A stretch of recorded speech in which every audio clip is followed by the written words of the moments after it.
सुप्रभात प्यारे बच्चों। तो आप तैयार हैं आगे की यात्रा के लिए? गैंगटॉक शहर के बाद अब युमथांग की यात्रा के लिए। तो चलिए आज हम देखेंगे लेखिका ने कल देखा था कि किस प्रकार गैंगटॉक शहर का प्राकृतिक सौंदर्य, तारे, सितारे, टिमटिमाता आसमान उन्हें बहुत ही आकर्षक लग रहा था। वह प्राकृतिक सौंदर्य में खो गई थी और नेपाली भाषा में लिखा साना साना हाथ जोड़ी प्रार्थना उनकी होठों को छू गई थी। तो आज हम देखते हैं लेखिका कहाँ की यात्रा कर रही है।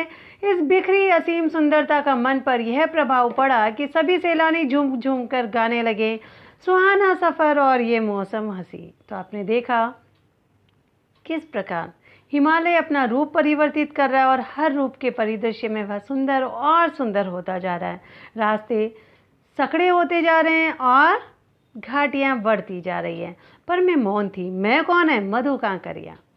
किसी ऋषि की तरह शांति। मैं चाहती थी कि सारे परिदृश्य को अपने भीतर भर लूं, पर मेरे भीतर कुछ बूंद बूंद पिघलने लगा था। जीप की खिड़की से मुंडकी निकाल निकाल में कभी आसमान को छूते पर्वतों के शिखर देखती, तो कभी ऊपर से दूध की धार की तरह झरझर गिरते जलप्रपातों को, तो कभी नीचे चिकने चिकने गुलाबी पत्थरों के बीच इठला इठला कर बहती चांदी की तरह कौंध मारती बनी ठनी तिस्ता नदी को। तो बेटा आप देखेंगे यहाँ पाइन और धूपी के वृक्ष हैं, तो साथ ही साथ तिस्ता नदी भी है जो कि इनके साथ ही बहते हुए दिख रही है। सारे रास्ते यह तिस्ता नदी इनके साथ रहेगी। सिलीगुड़ी से ही हमारे साथ थी यह तिस्ता नदी मागदेश, पर यहाँ उसका सौंदर्य पराकाष्ठा पर था। इतनी खूबसूरत नदी मैंने पहली बार देखी थी। मैं रोमांचित थी, पुलकित थी, चिड़िया की पंखों की तरह हल्की थी। बेटा आपने देखा होगा कभी भी हम हिल स्टेशन कहीं घूमने जाते हैं, मंदिर जाते हैं, तो हम पूरी तरह से प्योर हो जाते हैं, हमारे मन की सारी कलुषताएं दूर हो जाती है। तो ऐसा ही सब कुछ हो रहा था मधु कांकरिया के साथ। तो देखते हैं लेखिका अब क्या कहती है। मेरे नगपति, मेरे विशाल, मैंने हिमालय को सलामी देनी चाहिए कि तभी जीप एक जगह रुकी। खूब ऊंचाई से पूरे वेग के साथ ऊपर शिखरों के भी शिखर से गिरता फेन उगलता झरना, इसका नाम था सेवन सिस्टर्स वाटरफॉल। फ्लैश चमकने लगे, फोटोग्राफ शुरू हो चुके थे। सभी सैलानी इस खूबसूरत लम्हों की रंगत को कैमरे में कैद करने में मशगूल था, बिजी था। लेकिन लेखिका क्या कर रही है? आदिम युग की अभिशप्त राजकुमारी सी में नीचे बिखरे भारी भरकम पत्थरों पर बैठ झरने के संगीत के साथ ही आत्मा का संगीत सुनने लगी। थोड़ी देर बाद ही बहती जलधारा में पांव डुबोया तो भीतर तक भीग गई। मन काव्यमय हो उठा, सत्य और सौंदर्य को छूने लगा। जीवन की अनंतता का प्रतीक वह झरना। उन अद्भुत अनूठे क्षणों में मुझ में जीवन की शक्ति का एहसास हो रहा था। इस कदर प्रतीत हुआ कि जैसे मैं स्वयं भी देश और काल की सरहदों से दूर बहती धारा बन बहने लगी हूँ। भीतर की सारी तामसिकताएं और दुष्ट वासनाएं इस निर्मल धारा में बह गई हैं। मन हुआ कि अनंत समय तक ऐसे ही रहूं, सुनती रहूं, क्योंकि वह प्योर हो चुकी थी, अपने मैं को भूल चुकी थी और प्रकृति में खो गई थी। पर जितेन मुझे ठेलने लगा आगे इससे भी सुंदर नज़ारे मिलेंगे। अनमनी सी मैं उठी। थोड़ी देर बाद ही फिर वही नज़ारे आंखों और आत्मा को सुख देने लगे। कहीं चटक हरे रंग का मोटा कालीन ओढ़े, तो कहीं हल्का पीलापन लिए, तो कहीं पलस्तर उखड़ी दीवार की तरह पथरीला, और देखते ही देखते परिदृश्य से सब छूमंतर, जैसे किसी ने जादू की छड़ी घुमा दी हो। सब पर बादलों की एक मोटी चादर, सब कुछ बादलमय। तो आगे देखते हैं। चित्र लिखित सी में माया और छाया के इस अनूठे खेल को भर भर आंखों देखती रही। प्रकृति जैसे मुझे सयानी बनाने के लिए जीवन रहस्यों को उद्घाटित करने पर तुली हुई थी। धीरे धीरे धुंध की चादर थोड़ी छटी। अब वहाँ पहाड़ नहीं, दो विपरीत दिशाओं में आते छाया पहाड़ थे। पहाड़ों की परछाई थी, और थोड़ी देर बाद ही वे छाया पहाड़ अपने श्रेष्ठतम रूप में मेरे सामने थे। जीप थोड़ी देर के लिए रुकवा दी गई थी। मैंने गर्दन घुमाई। सब और जैसे जन्नत, स्वर्ग ही सर बिखरी पड़ी थी। नज़रों के छोर तक खूबसूरती ही खूबसूरती, अपने को निरंतर दे देने की अनुभूति कराते पर्वत, झरने, फूलों, घाटियों और वादियों के दुर्लभ नज़ारे। वहीं कहीं लिखा था थिंक ग्रीन। हमें भी प्रकृति के लिए सोचना चाहिए, अधिक से अधिक वृक्षारोपण करना चाहिए।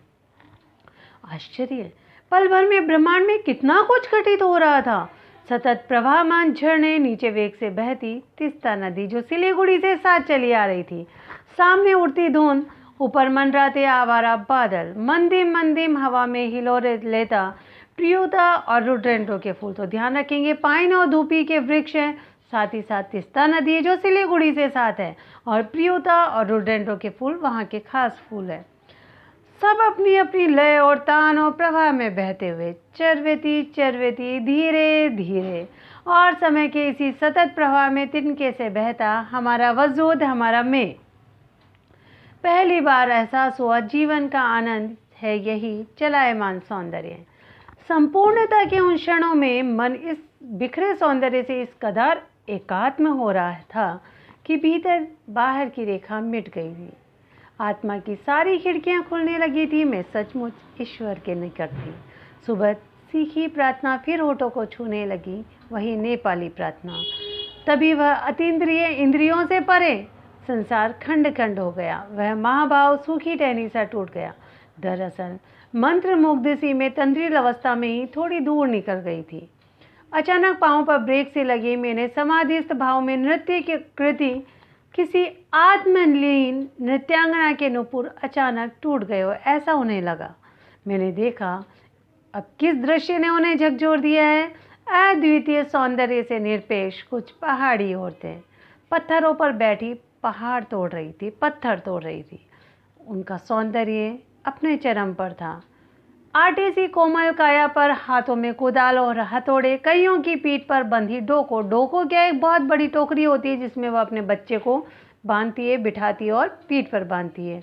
कुछ कुदाल को भरपूर ताकत के साथ जमीन पर मार रही थी। वहाँ की औरतें, उनका दिनचर्या, उनका कार्य, उनकी कर्मस्थली, इतने स्वर्गीय सौंदर्य, नदी, फूलों, वादियों और झरनों के बीच भूख मौत देने और जिंदा रहने की यह जंग। मातृत्व और श्रम साधना साथ साथ। वहीं पर खड़े BRO के एक कर्मचारी से पूछा मैंने, यह क्या हो रहा है?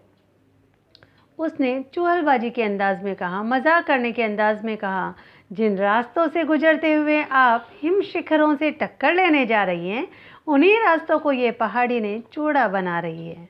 बड़ा खतरनाक कार्य रहा होगा ये। मेरे मुंह से अकस्मात निकल गया। वह संजीदा हो गया, कहने लगा, पिछले महीने तो एक की जान भी चली गई थी। बड़ा दुस्साध्य कार्य है पहाड़ों पर रास्ता बनाना। पहले डायनामाइट से चट्टानों को उड़ा दिया जाता है, फिर बड़े बड़े पत्थरों को तोड़ मोड़ कर एक आकार के छोटे छोटे पत्थरों में बदला जाता है, फिर बड़े से जाले में उन्हें लंबी पट्टी की तरह बिठाकर कटे रास्तों पर बाड़े की तरह लगाया जाता है। जरा सी चूक और सीधा पाताल प्रवेश अर्थात मृत्यु का द्वार खुल जाता है। कितना कठिन जीवन रहा होगा इनका, कितना कठिन कार्य रहा होगा इनका। इन्होंने सचमुच मौत को भी झुठला दिया है। और तभी मुझे ध्यान आया, इन्हीं रास्तों पर एक जगह सिक्किम सरकार का बोर्ड लगा था जिस पर बड़े बड़े अक्षरों में लिखा था, ever wondered who defied death to build these roads. आप ताजुब करेंगे, पर इन रास्तों को बनाने में लोगों ने सचमुच मौत को भी झुठला दिया है।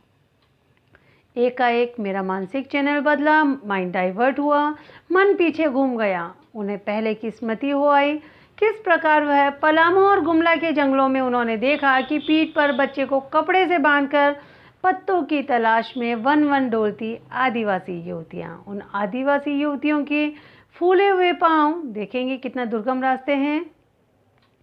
इन पत्थर तोड़ती पहाड़ियों के हाथों में पड़े ठाटे जो निशान पड़ गए, चोट पड़ गई है। एक ही कहानी कह रहे थे कि आम जिंदगियों की कहानी हर जगह एक सी है, कि सारी मलाई एक तरफ, सारा सौंदर्य, सारी कोमलता एक तरफ, सारे आंसू, अभाव, यातना और वंचना एक तरफ, उनके जीवन की पीड़ा एक तरफ, कष्ट एक तरफ। और तभी मेरी सहयात्री मणि और जितेन मुझे खोजते खोजते वहाँ आ गए।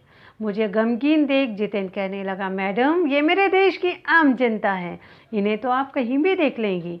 आप इन्हें नहीं, पहाड़ों की सुंदरता को देखिए जिसके लिए आपने इतने पैसे खर्च किए हैं और आप यहाँ आई हैं। ये देश की आम जनता ही नहीं, मेरे जीवन का प्रति संतुलन भी है। ये वेस्ट एट रिपेइंग है। कितना कम लेकर ये समाज को कितना अधिक वापस लौटा देती है। मन ही मन सोचा, हम वापस जीप की ओर मुड़ने लगे, तभी मैंने देखा वे श्रम सुंदरियाँ किसी बात पर इस तरह खिलखिलाकर हंस पड़ी कि जीवन लहरा उठा हो और सारा खंडहर ताजमहल बन गया हो। तो आज की यात्रा यहीं तक, अगली यात्रा हम अगले पार्ट में करेंगे। Thank you and subscribe my channel, don't forget it. Thank you.